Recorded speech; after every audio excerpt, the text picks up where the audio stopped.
tawmi zat lam pan sai lo ina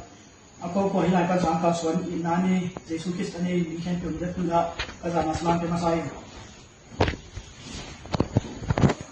punya chen kung gen ding na nuam nuwa ka hi mai na bang pen gen na bang basa na pan ding chi yong along gen the ke yan ni ko ina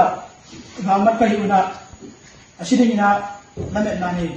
tuni kasi kele ni ram jana sidi tuni ga kasi ni ta sa ko ma sa ke sar bang taring cha ka ngai su lai ta kina no ina pasian ne ina no ina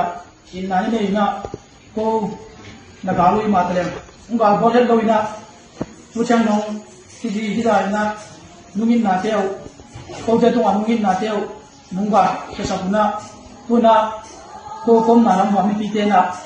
nei na aba ke teo amu sa thiri ina pasien ina ngom pi mane na ku te na dong kalum da ina ko te na ban kelle me soi kong ya sa jan ki chena chi banga ki ben en no dong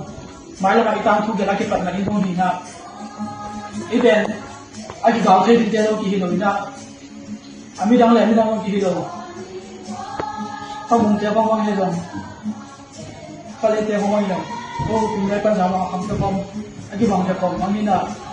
aya na hidan na ki sa phang na ha bang hidan na ki tok to du ki na dong na ku ta ki na to lung gam se ka ko mu na no ma ne bang bang na sa ku na no ma ron bang bang na sa ku na tam lo ka hi na ni sin na sa to na nung pai pi den na un ma ni na nung pai pi den na sung na ora dong da te en su ko abang ki ma no ma ina kom na mun thongin sum dek yen jang hi sa ku na anya tuyon bang na dong kasam na nung piao na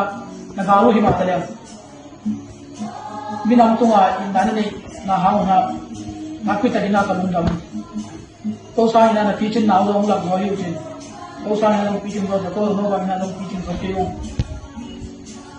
bang pen gen ning chin no ka thu ge din no thei ke yan ka lundam wa hi mai to ina no dong thu ne na ko ko na thu ne na han chami mai lam chai na hi ba mu ibang suwa ele e ka tewang kangai su su hang te ke yan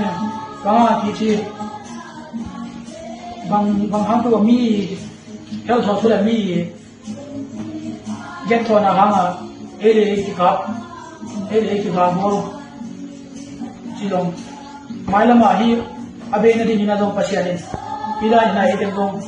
su to na ko to no mi da na no ko sung tung sa bi na dong kalamen